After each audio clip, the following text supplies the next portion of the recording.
కాకినాడ జిల్లా తునిలో ఒక ఘోరం వెలుగు చూసింది. 8వ తరగతి చదువుతున్న బాలికపై తుని పట్టణానికి చెందిన తాటిక నారాయణరావు అనే ఒక వృద్ధుడు అఘాయిత్యానికి పాల్పడ్డాడు.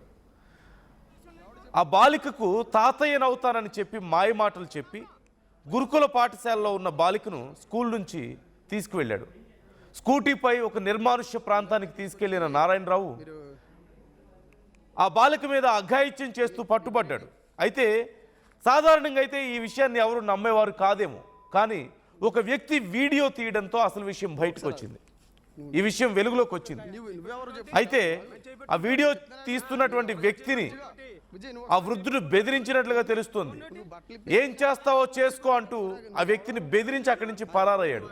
అయితే అసలు ఆ వృద్ధుడు ఎవరు ఏంటి అనేది తమకు తెలియదు అంటున్నారు కుటుంబ సభ్యులు. మరోవైపు తమ పర్మిషన్ లేకుండా అసలు బాలికని ఒక తెలియని వ్యక్తితో బయటకు ఎలా పంపుతారు అంటూ ప్రశ్నిస్తున్నారు ఆ కుటుంబ సభ్యులు.